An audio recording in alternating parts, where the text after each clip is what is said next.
May bumabati sa akin tuwing umaga.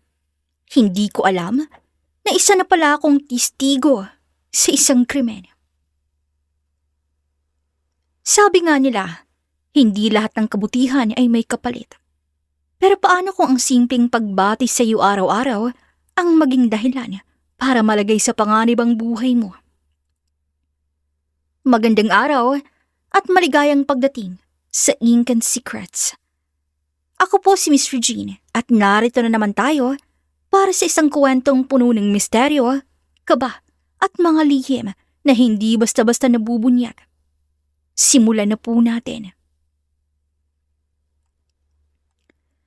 Hi Miss Regine, itago niyo na lang po ako sa pangalang May, 26 na taong gulang. Hanggang ngayon hindi ko pa rin alam kung matatawag ko bang swerte o malas ang simpleng good morning na narinig ko sa isang taong nakalipas na. Araw-araw akong pumapasok ng trabaho ng alas 6 ng umaga. Pareho lang ang rota ko. Pareho lang ang jeep na sinasakyan ko. Pareho lang ang waiting shed na lagi kong hinihintayan. At halos pareho rin ang mga taong nakakasabay ko. Pero may isang taong hindi ko kailanman nakausap. Isang matandang lalaki. Siguro nasa 70 anyos na. Palagi siyang nakaupo sa pinakadulong bangko ng waiting shed. Luma ang suot, may dalang baston at sa tuwing dadaan ako, ngingitian niya lang ako. Sabay sasabihing, "Magandang umaga, iha." Ngingiti rin ako. "Good morning po." Hanggang dun lang. Wala ning iba. Hindi ko alam ang pangalan niya. Hindi ko rin alam kung saan siya nakatira. Pero sa loob ng halos 8 buwan, hindi pumalya ang pagbati niya. Hanggang sa isang Lunes, wala siya. Napaisip ako. Baka may sakit lang. Kinabukasan, wala pa rin. Lumipas ang isang linggo. Hindi na talaga siya bumalik. Nakaramdam ako ng kakaibang lungkot. Para bang may kulang sa umaga ko. Hanggang sa isang gabi, habang pauwi ko galing overtime, may isang lalaki ang lumapit sa akin. Naka-cap, naka-face mask, mahina ang boses. Ikaw bang babaeng araw-araw na kinakausap ng matanda sa waiting shed? Kinabahan ako. Opo, bakit po? Hindi siya sumagot. Sa halip, may iniabot siyang maliit na brown envelope. Iniwan niya to para sa'yo. Pagtingin ko sa envelope, nakasulat ang pangalan ko. Pero, hindi ko naman kailanman sinabi sa matanda ang pangalan ko. At mas lalo akong kinabahan nang marinig ko ang huling sinabi ng lalaki bago siya umalis. Huwag mo munang buksan habang nasa labas ka pa. Napatingin ako sa envelope.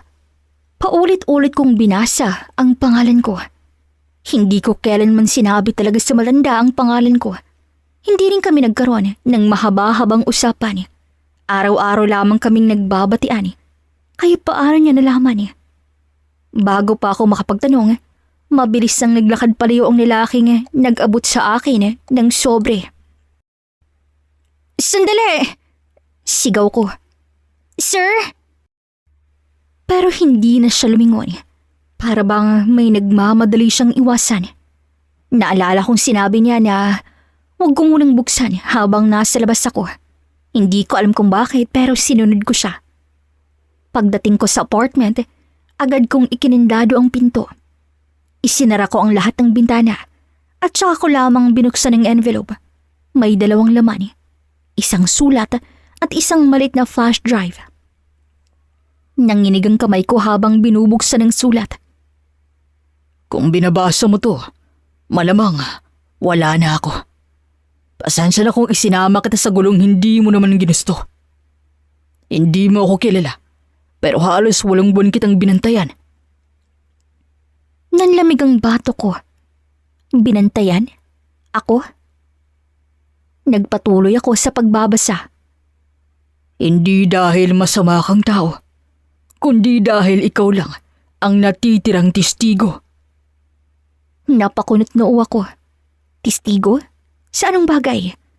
Mabilis kong ikinabit ang flash drive sa laptop. May isang video. galing sa CCTV. Petsa, halos 9 na buwan na ang nakalipas. Pinindot ko ang play. Lumabas ang isang waiting shed. Parehong waiting shed na araw-araw kong hinihintay ng jeep. At doon ko nga nakita ang sarili ko. Nakatayo ako, abala sa pag-scroll ng cellphone. Maya-maya, may isang puting van ang huminto sa kabilang kalsada. May batang babae, mga 10 taong gulang lang siguro.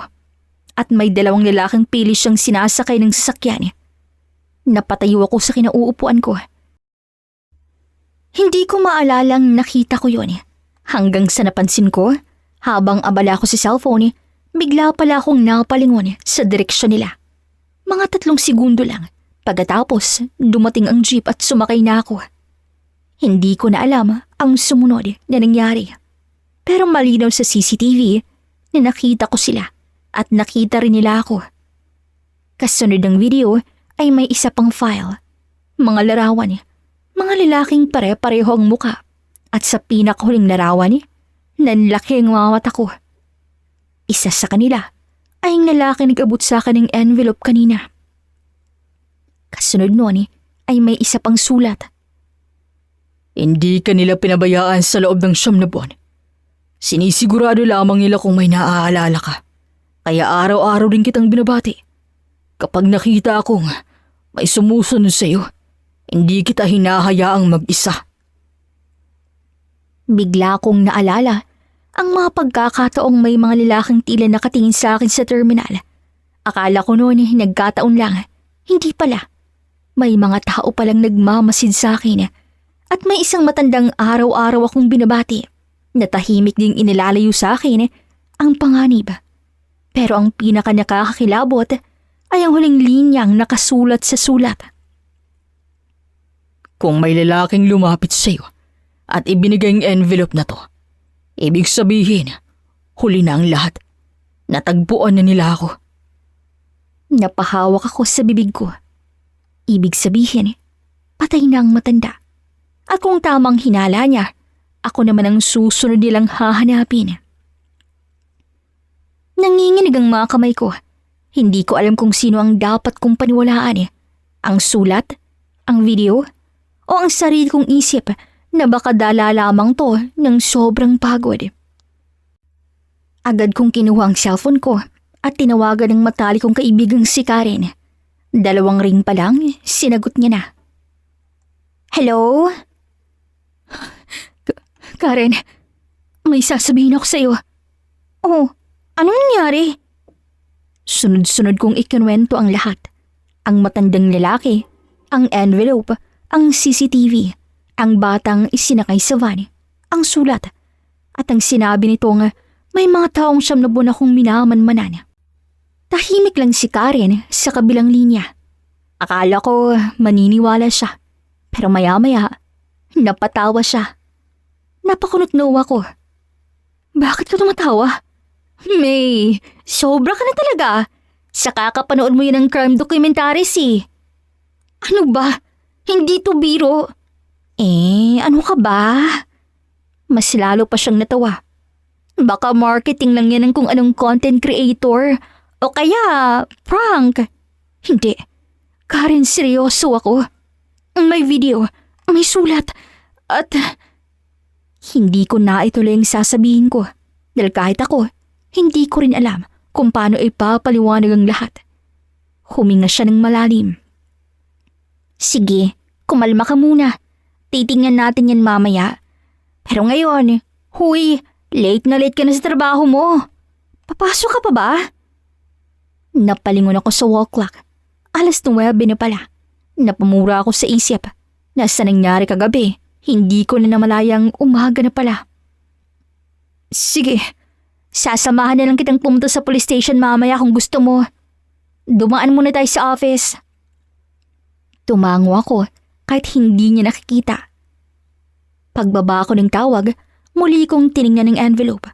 May kung anong bumabagabag sa akin. Kung gawa-gawa lamang ang lahat, bakit alam ng matanda ang pangalan ko? At bakit nasa CCTV ang mukha ko? Huminga ako ng malalim, nagbihis, kinuha ang bag ko at sinilid sa loob nito ang envelope at flash drive. Desidido akong pumasok ng trabaho. At pagkatapos, dediretso kaming dalawa ni Karen sa pulis. Hindi ako agad pumasok sa building. Huminto muna ako sa tapat ng entrance. Ay kung anong bumubulong sa isip ko na wag munang tumuloy. Hindi ko alam kung takot lang ba yun o instinct. Habang nakatayo ako, biglang may tumawag sa akin. May! Paglingon ko, si Karen. Humahangos pa siya. Ay, sabi ko hintayin mo ako eh. Sobrang praning ko ni yata. Tinapik niya ang balikat ko. Relax. Pagkatapos ng shift, diretso tayo sa police, okay? Tumango ako at sabay kaming pumasok ng lobby. Pero pagpasok pa lang namin, napansin ko nga may dalawang lalaking nakatayo sa reception. Pareho silang nakapolo. Mukhang normal na empleyado. Pero hindi ko alam kung bakit. Kinabahan ako. Narinig ko pang nagsalita ang isa sa receptionist. Excuse me po? Pumasok na po ba si May? Parang may malamig na tubig na ibinuhos sa likod ko. Napahinto ako sa paglalakad. Hindi pa nila ako nakikita. Nakatago pa kami ni Karen sa likod ng malaking haligi. Napansin ni Karen ang pagbabago ng mukha ko. Ano? Sila yatang sinasabi sa sulat. Hoy, huwag kang mag-assume. Pero bago pa siya makatapos, narinig naming muli ang receptionist. Hindi pa po eh. Pwede ko bang malaman kung sino kayo? Ngumiti ang isa sa dalawang lalaki. Kami lang po ang pinsan niya. Napakurap ako. Pinsan? Wala akong pinsang ganun ng muka. Bigla akong hinila si Karen. Tara, saan? Huwag na tayong pumasok. Ha? Hindi ko na siya hinintay. Dali-dali ko siyang isinama palabas ng building. Pagkalabas namin, nagtago kami sa likod ng isang convenience store sa kabilang kalsada. Makalipas ang halos 5 minuto, lumapas din ang dalawang lalaki. Lumilingon-lingon sila sa paligid na parang may hinahanap. Isa sa kanila ang naglabas ng cellphone. May pinakita siyang litrato sa guarding building. Hindi ko man makita ng malinaw pero pakiramdam ko, ako ang nasa litratong iyon. Bigla kong hinilang manggas ni Karen. Umalis na tayo. Hindi na siya kumontra. Mabilis kaming sumakay ng taxi. At habang umaandar ang sasakyan, napansin kong may itim na SUV na dahan-dahang sumusunod sa amin. No, huwag naman sana. Napatingin si Karen sa likod. May, feeling ko sinusundan nga tayo. Kuya, pwede po bang wag muna tayong dumiretso? Ikot lang po muna tayo. Nagtaka ang driver pero tumango pa rin. 2 beses kaming umikot sa magkaibang kalsada. Pero hindi nawawalang itim ni SUV. Palaging nasa likod namin. Hindi masyadong malapit, hindi rin masyadong malayo. Sapat lang para hindi namin makalimutang naroon sila. Nang biglang nag-vibrate ang cellphone ko. Isang tawag yon galing sa unknown number. Ayoko sanang sagutin pero paulit-ulitong tumatawag. Sa ikalimang pagkakataon, sinagot ko rin. Hello? Walang nagsalita hanggang sa may isang pamilya na boses ang marahan kong narinig. May. Nanlaki ang mga mata ko. Hindi ko makakalimutan ang boses na yun. Siya ang lalaking nagbigay sa akin ng envelope. Huwag kang pupunta sa pulis. Ha? May tao sila ron. Makinig kang mabuti ha. Kung gusto mong mabuhay, bumaba ka sa taxi sa susunod na overpass. At huwag mong sasabihin kahit kanino na magkasama tayong dalawa. Bago pa ako makapagtanong, bigla niyang ibinaba ang tawag. At kasabay noon, napansin kong bumilis ang takbo ng itim ni SUV. Diretso tong papalapit sa sinasakyan naming taxi. Nanginginig ang kamay kong hawak ang cellphone. Paulit-ulit na umuukit sa isip ko ang sinabi ng lalaki. Hindi ko alam kung maniniwala ba ako, pero isang bagay ang sigurado. Hindi nagsisinungaling ang itim ni SUV na mabilis nang papalapit sa taxi namin. Kuya, sa overpass po, ihinto niyo roon. Napatingin sa akin ng driver sa rearview mirror. Miss, delikado. Please po kuya. Pagdating sa overpass, halos hindi pa tuluyang humihinto ang taxi. Bumaba na kami ni Karen. Agad kaming tumakbo, pababa ng hagdan. Paglingon ko, huminto rin ang itim na SUV. May 3 lalaking bumaba.